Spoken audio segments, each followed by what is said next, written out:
ಮತ್ತೇನೋ ಮಾಡಿದರೆ ಏನು ಮಾಡೋದು? ಜೊತೆಗೆ ಅದಕ್ಕಿಂತ ಹೆಚ್ಚಿಗೆ ಕೆಲಸ ಮಾಡ್ತಾ ಇದ್ದಾರೆ ಸಿದ್ದರಾಮಯ್ಯನವರು. ರಾಷ್ಟ್ರ ಮಟ್ಟದಲ್ಲಿ ಒಂದು ಇಮೇಜ್ ಬಂದಿದೆ, ಒ ಬಿ ಸಿ ನಾಯಕ. ಮತ್ತು ಇವರು ಒ ಬಿ ಸಿ ಪರವಾಗಿ ಇವತ್ತು ಮತ ಕೇಳ್ತಾ ಇದ್ದಾರೆ ರಾಹುಲ್ ಗಾಂಧಿಯವರು.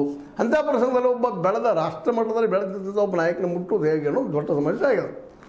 ಅದಕ್ಕಾಗಿ ಈಗ ಡಿ ಕೆ ಶಿ ಅವರಿಗೆ ಇದು ಗೊತ್ತಲ್ಲ, ಇದು ಗೊತ್ತಿಲ್ಲ ಅಂತಲ್ಲ. ಅವರು well known and well educated person to understand the other persons in the mind of that what were going in there. ಹೀಗಾಗಿ ಅವರಾದರೂ ಸಹಿತ ಇದರ ಬಗ್ಗೆ ಚಿಂತನೆ ಮಾಡ್ತಾ ಇದ್ದಾರೆ. ಹೀಗಾಗಿ ಇದು ಒಂದು ಸಾಲೋ ಆಗೇ ಆಗ್ತಾನೆ ಅಂತ ವಿಶ್ವಾಸ ಮೂಡಲಿಕ್ಕೆ. ಈಗ ಇಬ್ಬರು ಈ ಒಂದು 2-3 ದಿನಗಳಲ್ಲಿ ನೋಡಿರಿ ಅವ್ರು ಇಂಟರ್ವ್ಯೂ ಕೊಡೋದು ಮಾಡೋದಾಗಿರ್ಬೋದು, ಒಂದು ಮುಖದಲ್ಲಿ ಆಗಿರ್ಬೋದು. ಮತ್ತು ಅದರಲ್ಲೂ ನೇರವಾಗಿ ಮಾಧ್ಯಮದವ್ರ ಅಟ್ಯಾಕ್ ಮಾಡಿದ್ರು ನಮ್ಮ ಡಿ ಕೆ ಶಿವಕುಮಾರ್ ಅವರು.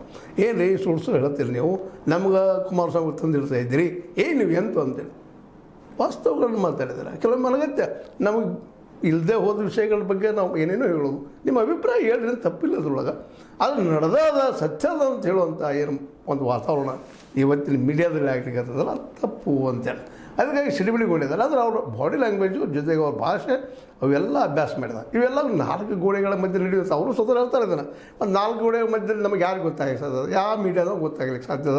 ಇವ್ರದ್ದೇನು ಸೆಟಲೈಟ್ ಅದ ಬೆಂಪಿಟ್ಟು ನೋಡುವಂಥದ್ದು, ಅಥವಾ ಅಂಜನಾ ಹಚ್ಚೆ ಅದ್ರಲ್ಲಿ ನೋಡಿ ಏನು ಮಾತಾಡೋದ್ರೆ ತೊಗೊಳ್ಲಿಕ್ಕೆ ಸಾಧ್ಯತೆಯೋ? ಇವೆಲ್ಲ ಹ್ಯಾಪಥೆಟಿಕಲ್. ಇವರೆಲ್ಲ ಈ ನಮ್ಮ ಮಾಧ್ಯಮದವರು ಸಹ ತಮ್ಮ TRP ಸಲುವಾಗಿ ಲಿವರ್ ಸಲುವಾಗಿ ಏನೇನೋ ಹೇಳ್ಕೊಳ್ತಾ ಹೋಗಿಬಿಡ್ತಾರೆ. ಯಾಕಪ್ಪ ಅಂತಂದ್ರೆ ಅವ್ರಿಗೆ ಬೇಕಾಗಿದ್ದು ಈ ಒಂದು ಯೂಟ್ಯೂಬ್ ದುಡ್ಡು ಬೇಕಾಗಿರ್ತದೆ, ಏನು ನೋಡಿ ಕೇಳಿ ದುಡ್ಡು ಗಳಿಸುವಂಥ ವ್ಯವಹಾರ ಮಾಡ್ತಾ ಇರ್ತಾರೆ.